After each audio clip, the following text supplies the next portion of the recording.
Good morning सभी लोगों को। हम लोग 9000 MCQ PYQ का सॉल्यूशन शुरू किए थे, जिसके अंतर्गत मैंने फर्स्ट 1 से 25 क्वेश्चन डाला था। आप लोगों का फीडबैक बहुत अच्छा मिला, आप लोगों ने बहुत अच्छे से उसको आप लोगों ने मेरा साथ दिया। इसी तरीके से आप लोग चैनल को सब्सक्राइब करें, वीडियो को लाइक करें और वीडियो को पूरी तरीके से देखें कि किस तरीके से MCQ को सॉल्व किया जाता है। एक चीज़ और बता देता हूँ, इस चैनल पर डॉक्टर अवधेश सर के नाम से जो चैनल है, इस पे अवधेश सर के नाम से जो चैनल है मेरा, इस पे पेपर 1 पढ़ाता हूँ, पेपर 2 पढ़ाता हूँ। पेपर 2 यानी फिलॉसफी पढ़ाता हूँ। फिलॉसफी की आपकी पूरी वीडियो मिलेगी। और मेरा एक और चैनल है UGC classes by doctor Avadhesh sir. केवल यही लिखना है अवधेश सर। इस पे मैं पेपर 1 पढ़ा रहा हूँ। पेपर 1 पढ़ा रहा हूँ। उसमें देखिए यहाँ पे 9000 MCQ PYQ करवा रहा हूँ। यहाँ पर 2006 से लेकर 2023 तक का PYQ करवा रहा हूँ। तो आपको फुल पैकेज मिलेगा, जो 20,000 22,000 रुपया दे के पढ़ रहे हैं, यहाँ पर आपको फ्री है, फ्री में। और इस तरीके से हर डायमेंशन को मेरे को नहीं लगता है कि इस तरीके से कोई करेगा। ठीक है, तो इसका आनंद लीजिए। बस एक ही सहयोग करिए कि ज़्यादा से ज़्यादा जितने ज़रूरतमंद लोग हैं उस तो पहुंचाने का काम कीजिए। यहाँ पे देखिए 26 क्या है, ओरिजिनेटर ऑफ डायलेक्टिक एज। देखो ध्यान से देखो, यदि हम एंशिएंट वेस्टर्न फिलोसफी देखते हैं तो इसको 3 स्टेज में बांटा गया है। ये मेरी किताब के सिवा ये फॉर्मेट कहीं नहीं मिलेगा, फ्री या मेरे बच्चों के क्लास के बच्चों के। उसके बाद ग्रीक सोक्रेटिक एज, उसके बाद post Socratic age, pre Socratic age. तो इसमें 2 भागों में दिखता है। पहला नेचुरल्स जितने थे और उसके बाद ये एक्सटर्नल वैल्यू के आधार पर आए। इसमें क्या है कि नेचुरल वैल्यू को इंटरनल वैल्यू के रूप में जोड़ा जाने लगा था। ये चीज़ें लिख लीजिएगा। इसमें क्या है कि एक्सटर्नल प्लस इंटरनल दोनों वैल्यू को इंक्लूड किया जाने लगा। ठीक है, और डायलेक्टिक मेथड द्वंद्व का जो सिद्धांत है, जो शुरुआत किए गए थे, तो इसी में एक व्यक्ति थे जिनका नाम था जेनो ने शुरुआत किया था, जिसको आगे पूरा का पूरा वेस्टर्न फिलॉसफी में आपको देखने को मिलेगा। डायलेक्टिक मेथड यहाँ भी मिलेगा, आपको प्लेटो में भी मिलेगा, उसके बाद आपको डेकार्त में भी मिलेगा, उसके बाद आपको हेगल में भी मिलेगा। ये पूरा का पूरा डायलेक्टिक मेथड। लेकिन इनका जो डायलेक्टिक मेथड है और इन सब के में थोड़ा अंतर है। ठीक है, हम इन चीज़ों को जब क्लास में बात करेंगे तो ये देखेंगे। यहाँ पर दिया है कि एरिस्टोटल, प्लेटो, जेनो, थेल्स। इसका जो करेक्ट आंसर है वो C हो जाएगा। ठीक है, अगला क्या है, in whose philosophy the name of God is. ये किसने दिया था? पार्मेनिडेस, हेराक्लाइटस, एनेक्जिमेंडर और प्लेटो में से किसने ये सिद्धांत को दिया था डेमियोस चीज़ों का? तो देखो यहाँ पर थोड़ा सा देखोगे तो यहाँ पर सोक्रेटिक एज में 3 फिलोसोफर मेन आते हैं। पहला सुकरात, उसके बाद आते हैं प्लेटो, उनके स्टूडेंट एरिस्टोटल, अरस्तु, और इनके शिष्य थे विश्व विजेता सिकंदर, जिसे आप लोग अलेक्जेंडर के रूप में कहते हैं। तो प्लेटो, सुकरात की कोई किताब नहीं थी, कोई पढ़े लिखे नहीं थे, लेकिन जिस तरीके से वो जिस मेथड से वो बात करते थे वो भी एक डायलेक्टिक ही मेथड था, जहाँ लोगों से बातचीत के माध्यम से वो शुरुआत करते थे, जिसको सही डायमेंशन, फिलोसॉफिकल डायमेंशन देने में प्लेटो का हाथ था। लेकिन ये प्लेटो ने इंटरनल डायमेंशन को खोला, जबकि एरिस्टोटल क्या है, एक्सटर्नल डायमेंशन और इंटरनल वैल्यू को दोनों को जिसमें ज़्यादा इम्पोर्टेंस है उसको तवज्जो देना शुरू किया। इसका जो करेक्ट आंसर है वो प्लेटो होगा। ठीक है, यहाँ पे देखिए गजब का क्वेश्चन, अभी मैंने बताया बेशक सुकरात रॉट नंबर, सुकरात ने कितने बुक्स या आर्टिकल लिखे, 3, 4, 1, 9। इन्होंने कोई किताब नहीं लिखा। इनका जो विधि था कि नुक्कड़ पे 4 लोग 5 लोग में, मेरी सबसे फेवरेट फिलोसफी क्लासिकल फिलोसफी है, क्लासिकल जो सोक्रेटिस है, और मेरे आइडियल भी रहे हैं सुकरात। मैं बहुत अच्छे से इनको पढ़ता भी हूँ, पढ़ाता भी हूँ। एक चीज है कि देखो ये इनका जो मेथड था, जैसे 4 लोग इकट्ठा हो गए, वहां पर ये खड़ा होकर इनको समझाते थे। ये कहते थे ना कि इनसे क्या समस्याएं हैं, जैसे मेटाफिजिकल समस्याएं ये इनसे पूछते थे, ये लोग बताते थे, तो वो उन्हीं को समझाने का काम करते थे। और जिस विधि से वो समझाते थे उस विधि का नाम ही है डायलेक्टिक मेथड। ठीक है, ये वाद विवाद की विधि, वाद विवाद की विवाद की मेथड। ये कहते थे कि मैं मनुष्य के अंदर से अज्ञानता को ही, आत्मा से भी अज्ञानता को निकाल सकता हूँ। ठीक है, इन्होंने कोई किताब नहीं लिखा। अब जान के देखो, हो what is the contradictory to thought can not be real. ठीक है, इन्हें किसने कहा था, प्लेटो। स्टेटमेंट थोड़ा सा ना 20-25 स्टेटमेंट है, इसमें आप लोग एक जगह some important statement of philosophy उसको ना एक पेज पे बना लीजिए, 2 पेज का। ठीक है, और उस पे जो जो मैं बताता जाऊंगा उसको लिखते जाइएगा। तो इसमें पूछ रहा है कि प्लेटो किए, एरिस्टोटल किए, पार्मेनाइडिस किए, अलेक्जेंडर किए, तो इसमें किसने ये चीज कहा है। तो ध्यान से आप देखेंगे कि ये जो स्टेटमेंट है 29 का, वो जो करेक्ट आंसर है उसका क्या है, पार्मेनाइडिस है, जो इसके सिद्धांत को वो देते हैं। अब देखो यहाँ पे आ गया, बहुत अच्छा। मैंने आपको पूरा का पूरा डायलेक्टिक मेथड का एक फॉर्मेट बना के समझाया था। यहाँ से ध्यान से देखिए, मैं फिर से समझा दे रहा हूँ। यहाँ से एक चीज हो गया ना। अब यहाँ पर देखिए, शुरुआत जेनो से हुई थी, जेनो से हुई थी, उसको आगे बढ़ाया सुकरात ने एक्सटर्नली चीजों पर। ये दोनों एक्सटर्नली हो गए, इसको इंटरनली लाने में प्लेटो का हाथ है। इसको एक्सटर्नल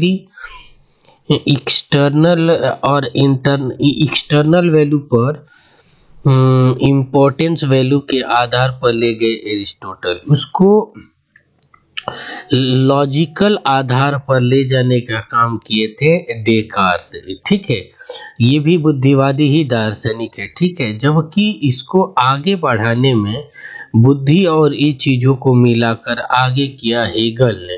ठीक है, द्वंद्वात्मक सिद्धांत को, इसका सुप्रीम स्टेज है डायलेक्टिक मेथड का। तो इस तरीके से पूरा स्टेज रहा है डायलेक्टिक मेथड का। जब मैं फिलोसफी वेस्टर्न पढ़ाता हूँ ना, तो एक अलग ही चीज़ है। तो पूछ रहा है कि प्लेटो का dialectics come under theory of knowledge, logic, metaphysics, all things. ध्यान से देखेंगे कि इनका जो मेन सिद्धांत है theory of idea, theory of idea. ठीक है, आइडिया ये एक ऐसा सिद्धांत है कि इनकी तीनों चीज़ें, मेटाफिजिक्स भी, एपिस्टेमोलॉजी भी और इथिक्स की वैल्यू भी इस पे आधारित है। यानी थ्योरी ऑफ नॉलेज, एपिस्टेमोलॉजी क्या थ्योरी ऑफ नॉलेज है, मेटाफिजिक्स क्या थ्योरी ऑफ रियलिटी है। ठीक है, ये सारी चीज़ों का आधार था। यानी इनका जो करेक्ट आंसर हो जाएगा वो हो जाएगा डी। ठीक है, who accept the argument this are disagreement idea of knowledge, idea of knowledge. देखो ध्यान से थोड़ा सा भी पढ़ोगे तो आपको मैंने पहले ही बताया था कि देखो प्लेटो एक तरफ सुकरात को रख लो, एक तरफ प्लेटो को रख लो, एक तरफ अरिस्टोटल को रख लो। ये इंटरनल वैल्यू को डिफाइन किए, उसको ये आइडियोलॉजिकल में एक्सप्लेन किए, आदर्शता की चरम प्रकाष्ठा यह है। इसीलिए कुछ लोग प्लेटो को कहते हैं ख्वाबों की दुनिया का बादशाह। ठीक है, यानी ये ख्वाबों में रहते थे हमेशा। उस तरीके से एक चित्रकार ने एक पेंटिंग बनाया था यूनान में, तो उस एक व्यक्ति का एक आंख को ऊपर की तरफ कर दिया और एक आंख को नीचे की तरफ कर दिया। तो लोगों ने पूछा कि एक कैसा फिगर है, तो इन्होंने कहा कि जो आंख ऊपर है ये प्लेटो की भाव को दर्शाता है और जो आंख नीचे है वो एरिस्टोटल को दर्शाता है। कहने का मतलब कि प्लेटो क्या है कि हर चीज में आइडियल चीजें, जो आइडियोलॉजिकल चीजों के सुप्रीमेसी इनकी फिलॉसफी में दिखती है, जबकि प्रैक्टिकल डायमेंशन में उतारने का काम इन्होंने इन्हीं की फिलॉसफी को किया है। रियलिटी ये है कि पूरा वेस्टर्न में एक ही फिलॉसफर ही हुआ, प्लेटो। बाकी इसी को एक्सटर्नल आधार पर, कुछ लोग इंटरनल आधार पर एक्सप्लेन करने का काम किए हैं, ठीक है। कुछ लोग जोड़ने का काम किए हैं, ठीक है। बस यही है। इसीलिए एक फिलोसोफर से कहते हैं कि प्लेटो इज फिलोसफी और फिलोसफी इज प्लेटो, ये स्टेटमेंट है, ठीक है। तो ये पूछता है कि किसने इसको डिसएग्रीमेंट किया, तो प्लेटो की चीज़ों को इंटरनली चीज़ों पर, एक्सटर्नली चीज़ों पर जो इम्पोर्टेंस है वो अरस्तु ने किया था। इसका जो करेक्ट आंसर हो जाएगा, उसका जो आंसर है ध्यान से देखिएगा, ठीक है। इसका जो करेक्ट आंसर आपको हो जाएगा, ये क्या हो जाएगा, वो हो जाएगा अरस्तु, ठीक है। अब आगे की हम क्वेश्चन को देखेंगे। Who believed that spiritual section of soul. देखो बहुत ही अच्छा है, ये प्लेटो की मेटाफिजिक्स की आत्मा है, सोल है, बेस है, ठीक है, ठीक है। जो अभी मैं डिस्कस कर रहा था, तो ये पूछ रहा प्लेटो, एरिस्टोटल, पार्मेनाइडिस, एनेक्सिमेंडर। मैं ज़्यादा डिस्कस करूंगा ना तो पता चलेगा कि 10 क्वेश्चन में ही 1 घंटा हो जाएगा, तो थोड़ा सा मैं फास्ट डिस्कस करूंगा, ठीक है। तो इसका जो 32 का जो करेक्ट आंसर है वो प्लेटो की मेटाफिजिक्स है, ठीक है। यदि आप लोग चाहते हैं कि और डिटेल से डिस्कस करूं तो अपनी कमेंट में ज़रूर बताइए कि और ज़्यादा डिस्कस करूं, तो मैं और अच्छे से डिस्कस करूंगा, लेकिन वही पता चलेगा कि 10 क्वेश्चन में 1 घंटा हो जाएगा। वहाँ आपको समय, क्वेश्चन की जानकारी तो ऐसे मिलेगी ज़बरदस्त, लेकिन वही है कि आपके पास ना बचेगा समय बहुत कम, ठीक है। तो अब आप लोगों को तय करना है कि क्या करवाना चाहते हैं।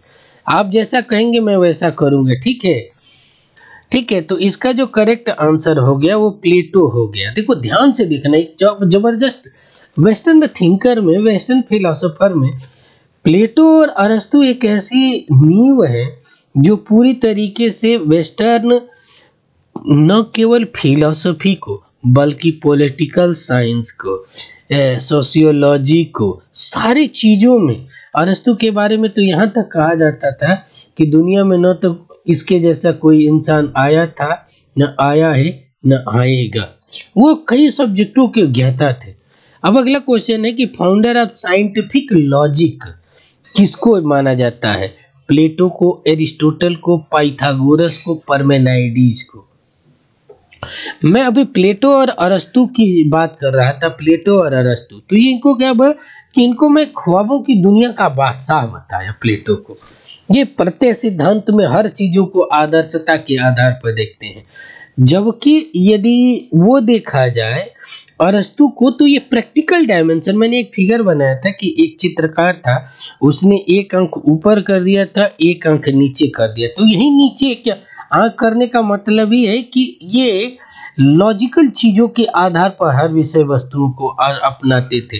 तो इसका करेक्ट आंसर क्या हो जाएगा, एरिस्टोटल इसका करेक्ट आंसर हो जाएगा। ध्यान से देखिएगा, हर सवाल का जवाब यहीं पे मिल जाएगा, ठीक है। अगला है question number 34। Who claimed that man is the highest creature in the world, ठीक है। अब देखिए, ये तीनों के तीनों फिलोसोफर मिडवल फिलोसफी के, मिडवल वेस्टर्न फिलोसफी के हैं। और मिडवल वेस्टर्न फिलोसफी का एक है विश्वास करो तो जानो, विश्वास करो तो जानो, ठीक है। कहने का मतलब ये है कि without belief you can't explain any things of medieval philosophy. This is a big problem in medieval philosophy, good and bad, right and wrong and others metaphysical problem. इसीलिए कहा जाता है कि जिस फिलॉसफी को अरस्तु ने प्रैक्टिकल डायमेंशन में अपनाया उसको मध्यकाल में अंगस्टीन एंसेलम एक्विनास ने आस्था और विश्वास के नदी में डुबो दिया। ये स्टेट बहुत ही जानना जरूरी है। इन लोगों ने किया, यह संत एंसेलम है, संत एंगस्टीन है, थॉमस एक्विनास है। तो पूछ रहा है कि इसके बारे में किन्होंने ये कहा।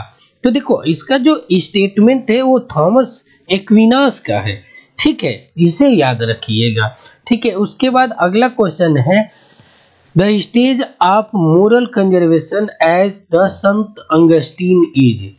अब देखो मैंने पहले ही बताया था कि ये सारा का सारा लोग क्या किए हैं कि आस्था और विश्वास में, यहाँ पे देखो यही शब्द ही यूज हुआ है, ठीक है। फेथ, होप, क्लियरिटी, मतलब ये तीनों चीज इनके इस चीजों में मिलती है, जिन्होंने हर फिलोसॉफिकल डायमेंशन को एक्सप्लेन करने के लिए इसका आर्गूमेंट लिया है। तो आपको उम्मीद करता हूँ कि आपको ये क्वेश्चन कंप्लीट समझ में आएगा। अगला है कि प्राइमरी एम ऑफ डेकार्ट। तो एक चीज देखिएगा, मॉडर्न वेस्टर्न फिलोसफी में ध्यान से देखेंगे तो दो स्कूल, एक पहले हुए फ्रांसिस बेकन, उसके बाद हुए तीन बुद्धिवाद, ये भी एक इसी में आते हैं, ठीक है। यहाँ पर दो मेन हुआ, ठीक है, जिसमें एक है DSL और दूसरे में है LBH, ठीक है। ये इसको कहते हैं यूरोप की फिलॉसफी, और इसको कहते हैं ऑक्सफोर्ड यूनिवर्सिटी की फिलॉसफी, ठीक है। ऑक्सफोर्ड यूनिवर्सिटी की फिलॉसफी, इसको कहते हैं बुद्धिवाद, ठीक है, इसको कहते हैं अनुभववाद। और बड़ी दुनिया का एक बहुत बड़ा विचार था कि दोनों लोग अपने पे लड़ते थे कि मैं सही हूँ, और रियलिटी ये थी कि दोनों ही गलत थे। इन दोनों को सही करने का काम एक वेस्टर्न थिंकर थे, मेरे हमेशा से जिंदगी के वो आइडियल रहते हैं जीवन जीने में, वो है कांट। इन्होंने इन दोनों को कहा कि भाई तू भी गलत है और तू भी गलत है, ठीक है। अब रियलिटी है कि जो ज्ञान प्राप्त होता है दोनों की चीजों से प्राप्त होता है, इसको मैं पढ़ाऊंगा। तो यहाँ पर देखिए कह रहे हैं कि डेकार्ट ने क्या, to explain the relation between body and mind, ठीक है, ध्यान से देखिएगा, ठीक है, आपका एक एक आंसर निकल जाएगा, ठीक है। उसके बाद to prove existence of god, नहीं। To refute the reality of external world, नहीं। इन्होंने डायलेक्टिक मेथड से सर्टेन ज्ञान को प्राप्त, to reach clear and certain knowledge of, ये DSL में मतलब डेकार्ट, स्पिनोजा, लाइबनिज, ये लाख बर्कले ह्यूम यहाँ का फुल फॉर्म है। तो इसका जो करेक्ट आंसर है D। आपको आंसर में या किसी चीज में भी डाउट हो तो प्लीज अपने कमेंट सेक्शन में लिखिए, मैं उसको दूर करने का काम करूंगा। देखिए ये फिगर भी बनाया गया, यहाँ पे आगे भी गया है। According to Kant knowledge consist of, यहाँ पर देखिए ये भी गड़बड़ है, ये फिगर ही आपको इसका आंसर दे देगा कि क्या है। आपको ये चीज तो है कि ये सिंथेटिक अपेरियरी जजमेंट है, यानी इसका जो करेक्ट आंसर क्या हो जाएगा, ये हो जाएगा। क्योंकि यहाँ पर ये भी गलत है कि जो नॉलेज आता है वो पहले से फिक्स रहता है, जबकि बहुत सी चीजें होती है कि जैसे हम जन्मजात जानते हैं। दूसरा वर्ग कहता है कि सारी चीजें अनुभव से आती है, तो अनुभव के द्वारा आती है, लेकिन पागल में अलग होती है, हर चीजें अलग अलग होती है, तो बच्चे में अलग की चीजें होती है। ये भी गलत है, ये भी गलत है, इसलिए इसका जो करेक्ट आंसर हो जाएगा वो क्या हो जाएगा, 37 का A। अगला, which of the following is not a work Bertrand Russell, contemporary western philosophy, ध्यान से पढ़िएगा। Contemporary western contemporary western philosophy का एक आइडियोलॉजिकल वाक्य मैं देता हूँ अपनी फिलोसफी से, अपने तर्क से, कि इसमें क्या है कि आपने ये पढ़ लिया कि एंशिएंट का अलग हो गया, मिडिवल का अलग हो गया, वेस्टर्न का अलग हो गया। इसमें आपको देखेंगे कि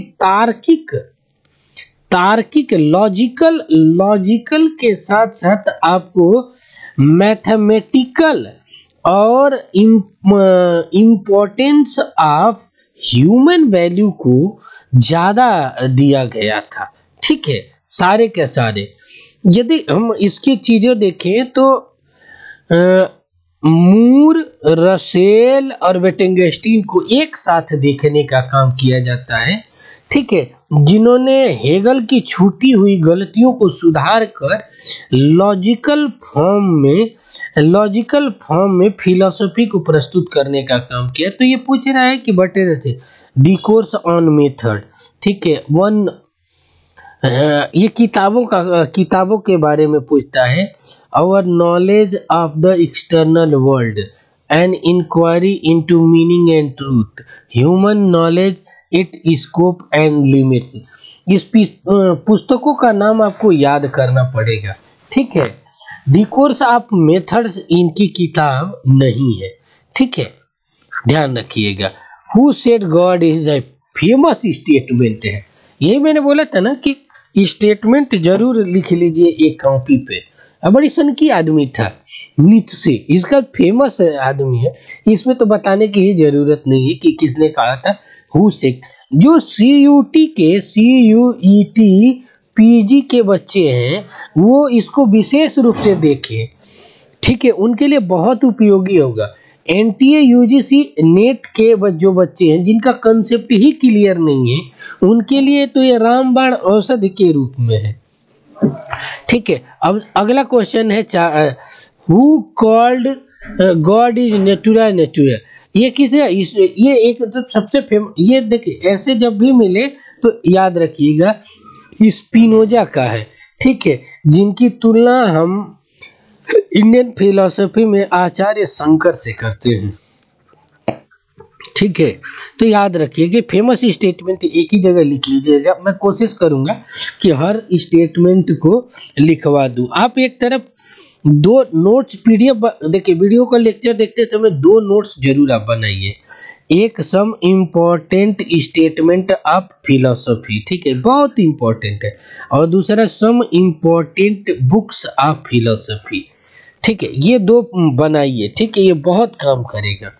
ठीक है, Descartes explain man body relation through psychophysical, ठीक है, इंटरेक्शन, प्री एस्टेब्लिश हार्मोनी, या ये कि कौन सी चीज़ें हैं कि जिसके है। तो ये देखो इंटरेक्शनिज्म के माध्यम से ये दोनों को जोड़ने का काम करते हैं। अगला देखते हैं, select the logical twist among the following. Husserl है, हाइडेगर, AJAR, CS पर्स, इसमें से कौन से हैं जिसके बारे में हमें वो देखने का काम किया जाता है। तो ध्यान से देखना, इसका जो करेक्ट आंसर है वो हो जाएगा AJAR। ठीक है, AJAR ये कंटेम्प्रेरी वेस्टर्न फिलोसफी का है। अगला है the principle of sufficient reason was profound by Locke, Berkeley, Leibniz, Plato. ये किसका है? ठीक है, ठीक है, तो इसका जो करेक्ट आंसर है वो लाइबनिज का। लाइबनिज किसके हैं? DSL स्कूल के हैं। डेकार्ट, स्पिनोजा, लाइबनिज बुद्धिवाद के हैं। ठीक है, ये याद रखना। ठीक है, अगला क्वेश्चन है the philosopher that distinguish between matter of the fact and association of ideas. बहुत अच्छे तरीके से इस क्वेश्चन को समझने की जरूरी है। ठीक है, कि इसका कौन है, तो आप देखेंगे कि आप अनुभववाद में हिंदी मीडियम को भी थोड़ा सा यहाँ से संबंध मिल जाएगा। अनुभववाद में, एम्पिरिसिज्म में 3 फिलोसोफर है, लॉक, बर्कले, ह्यूम। तो यो ह्यूम को कहा जाता है कि इसने अनुभववाद को चरमोत्कर्ष पे पहुंचाया।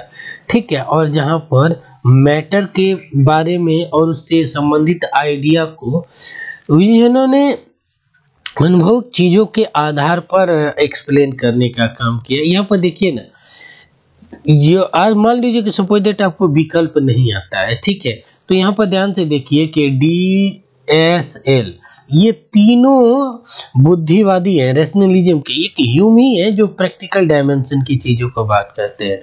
तो ये फ्री में नंबर ऐसे क्वेश्चन देते हैं क्योंकि DSL ये चीज़ों को एक्सेप्ट नहीं करेगा, तो LBH में ही करेगा। ILBH में केवल ये चीज दिया है, Who said the relation between cause and effect theory is not logical but only psychological? Hume, can't, Russell, Heidegger. बहुत अच्छा क्वेश्चन है, ध्यान से देखेंगे तो इसका आंसर बहुत ही सिंपल है।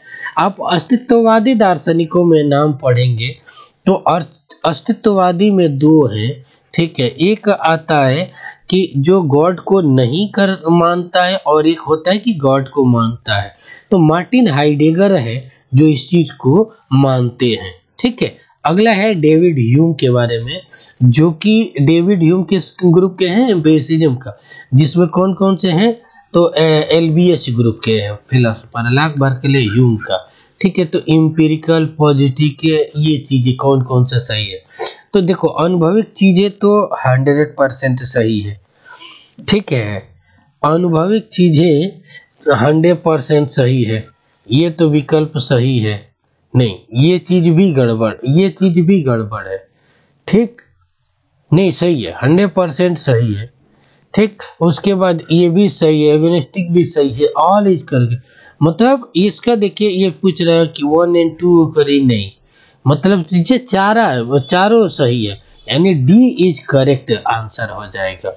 वेटिंगस्टीन से संबंधित है, देखो इनकी दोनों किताबों का नाम है, ट्रैक्टेस लॉजिकल फिलोसॉफिकल, ठीक है। उसके बाद फिलोसॉफिकल इन्वेस्टिगेशन। तो पूछ रहा है करेक्ट वेटिंगस्टीन की पुस्तकों का नाम, जो पूछ रहा है कि ये कौन कौन सी हैं।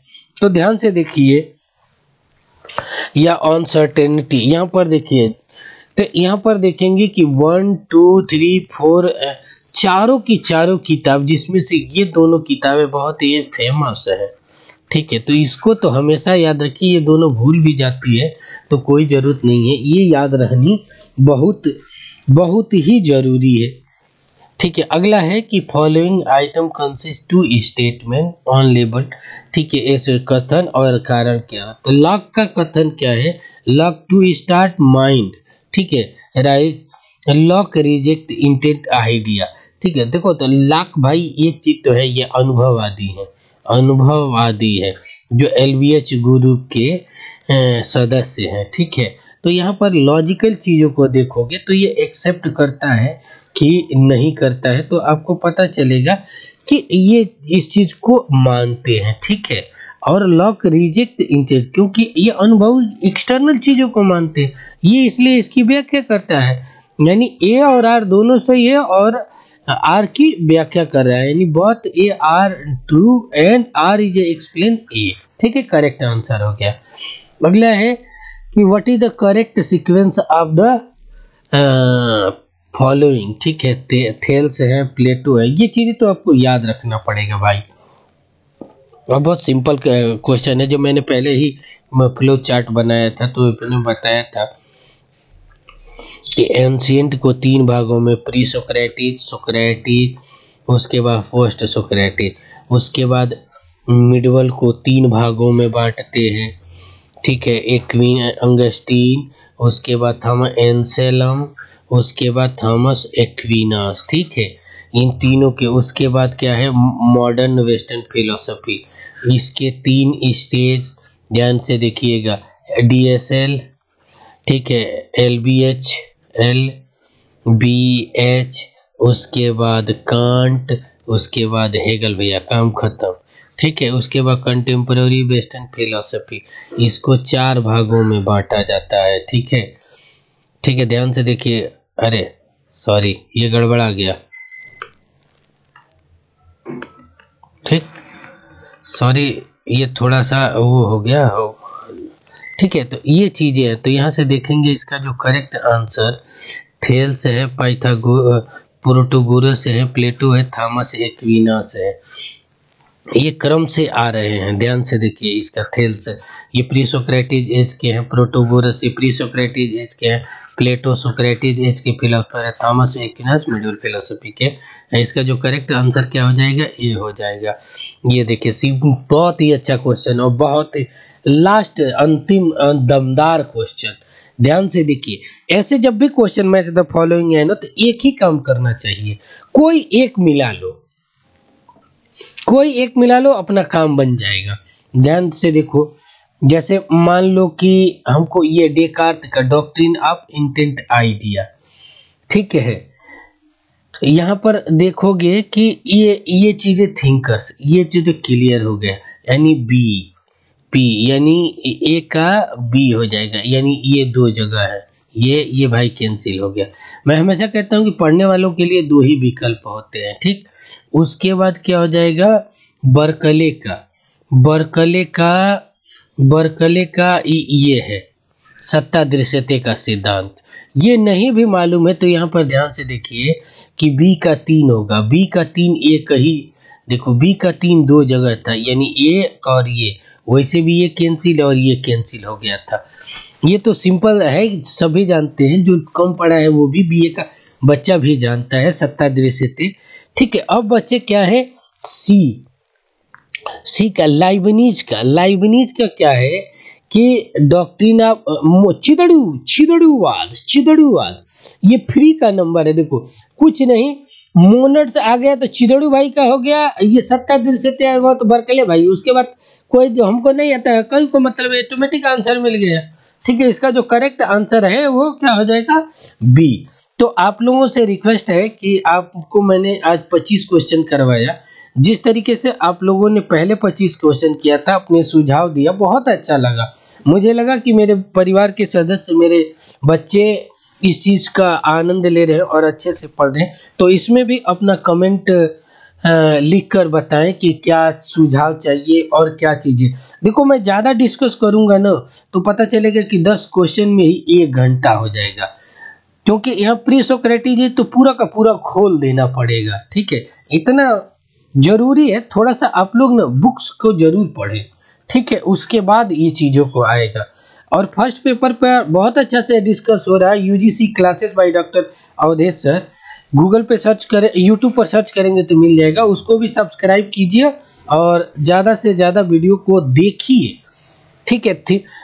नोटिफिकेशन आने से पहले आप लोग अपने आप को पूरी तरीके से कंप्लीटली एक बार तैयार कर लीजिए। तो आज के लिए यहीं तक, आप सभी लोगों को बहुत बहुत धन्यवाद, thank you so much. Video को लाइक करें, शेयर करें, चैनल को सब्सक्राइब करना न भूलें।